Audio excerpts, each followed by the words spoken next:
Hi people, mooi away from Bakirgin as always and as usual.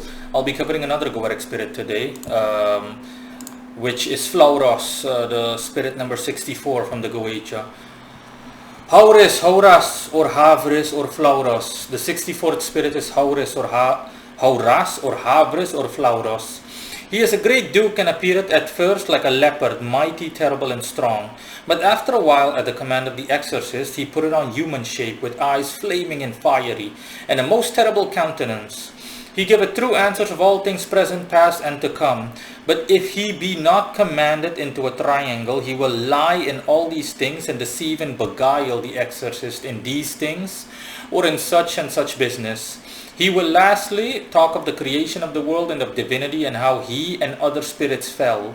He destroyeth and burneth up those who be the enemies of the exorcist, should he so desire it.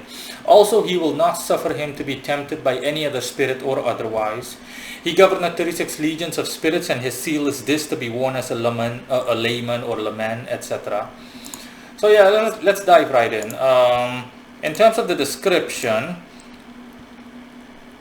Flauros does appear as a leopard, correct? He appears as a black leopard.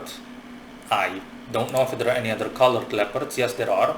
Yes, there are, now that I think of it. But he appears in any case as a black leopard, or as people like to loosely refer to as a puma. And his eyes are indeed fiery. He does also have wings. And that's why when you look at the thumbnail of this video, his seal, or obviously provided you have a copy of the Goetia, his seal looks a bit also like wings, and that's where it comes from. Essentially, because I confirmed this, and the seal is more for decorative purposes. I don't know exactly if that's the case with every other entity, more or less up to a minimal extent in general. But in any case, as is the case with Flauros or Haures or I want to address them properly. Haures or Haures or Haures or Flauros, yeah, as is in any case, as is the case with him, with Haures or Flauros. Yeah, that's where the seal comes from.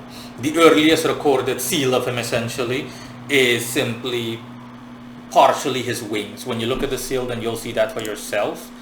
And it's almost like a cross with a seal in the middle, and then two crosses inverted going from left to right.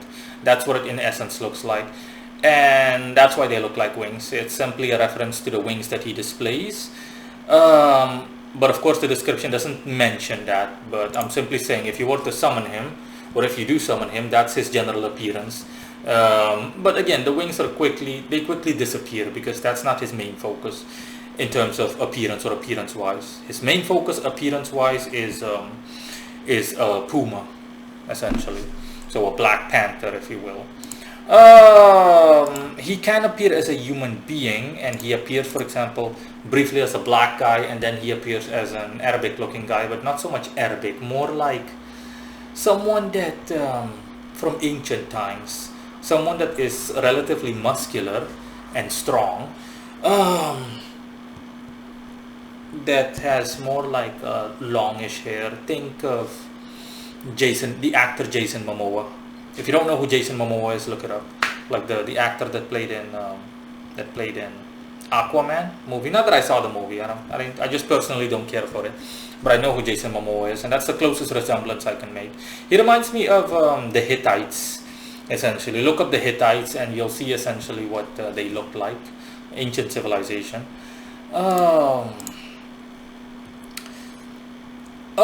He giveth true answers of all things present, past, and to come, etc., etc. And the part of him lying and deceiving people if he's not forced into a triangle, and speaking of the creation of the world and whatnot, etc., and so on and so forth. That's a metaphor for simply being knowledgeable, having like high level knowledge. The reason for that is because Flauros or Haures, etc. In any case, the reason for that is that he is this entity is Flauros. I'm simply going to call him by Flauros for convenience's sake. Flauros is Jupiterian. He specifically corresponds to the zodiac sign Sagittarius, but he also has a considerable Saturnian affinity to him. And speaking of Saturn, that's where the part of destroying people at the command of the exorcist comes from.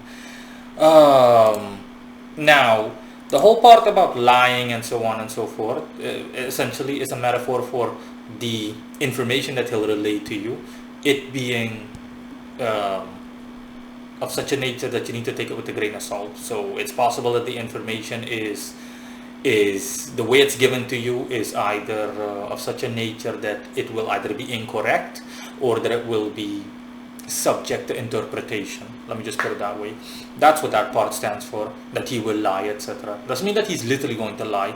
It simply means that based on Flauros' personality, the information he'll give you is going to be, it doesn't necessarily have to be factual in nature. It can be, I want to say, metaphorically arbitrary. It can simply be speculative, is the phrase I was looking for. It's of a speculative nature in general, and I can tell that as well, based on my own research. And Flauros will also, the more you connect with him, the more you bond with him, Flauros will also essentially be more subject to you and submissive to you, and or adversely make you more ambitious in nature. Okay, he'll essentially make it so that you have an elevated position in life, but that's only under that condition, that you are capable and or want to bond with him, and that you really like get to know him to the point where he's a confidant. Then yeah, you'll rise, so to speak. Flauros has no specific specialty really. All the aforementioned things are Hey Marino, you've got a text message. sorry, ignore that. All the aforementioned things are all the aforementioned specialties are, let's just say, subspecialties. On a scale of 0 to 10, all of them are like a 6, 6.5. 6.5 would be the closest you can come to. A 7 at absolute most, or absolute most 7.5, but even that's far-fetched somewhat. Let's just keep it between a 6 and a 7. Like I said, like above average level of proficiency in all the aforementioned matters. So they are true, everything that's mentioned in the Goetia in terms of his description and specialties, but of course metaphorically. Let me see if there's anything else. No, that's it for the description. Now, in terms of alignment, Flauros is a pagan god, and he is quite an unknown pagan god. I think he's the most unknown pagan god I've ever seen. I mean, contextually unknown. The mere fact that I'm discussing him makes it so that he's obviously not unknown in a literal sense, but I mean, compared to all the other pagan gods I've dealt with, he is the most obscure one. But that's I understand why, based on my research. He stems from unknown tribes that from ancient times, essentially, from the region that was known as Arabia. It's still known as Arabia up to present day, but more the Arabian Peninsula, so where more Arabs live. So the specific region is in the area of Saudi Arabia, essentially the region where it borders Yemen and where else? Yemen and Oman. Again, just look up Arabian Peninsula and you'll see what I mean.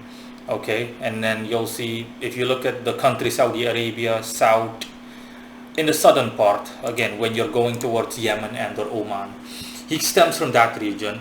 And yeah, he was just unknown, honestly. They didn't like worship him or revere him in a conventional manner the way you have with other well-known pagan gods. He was essentially someone that was religiously obscure, let's just put it that way. Only a very small group, essentially, of now that I think of it, based on my research, only a small group or a specific group of elitesmen, essentially noblemen, Arabic noblemen, and Arabic noblemen. I want to say noblewomen, but primarily noblemen. Mainly Arabic, almost exclusively Arabic noblemen, not literally, but in a manner of speaking. He was revered by Arabic noblemen, and they essentially called upon him, to put it that way. So hence him being so obscure and so on and so forth.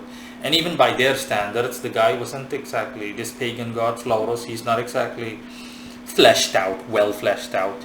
It was more getting straight down to business and whatnot. And when I was going to cover him, I also noticed that, because Something that I haven't seen with, I think, any other spirit in the way that he appeared is that he didn't appear immediately. He was not skittish, but he was reluctant. And he only when I was really serious about covering him did he show himself. But for the rest, he was purely in the background, and I just heard his voice, and that was it. And let me see if there is anything else in regards to Flauros.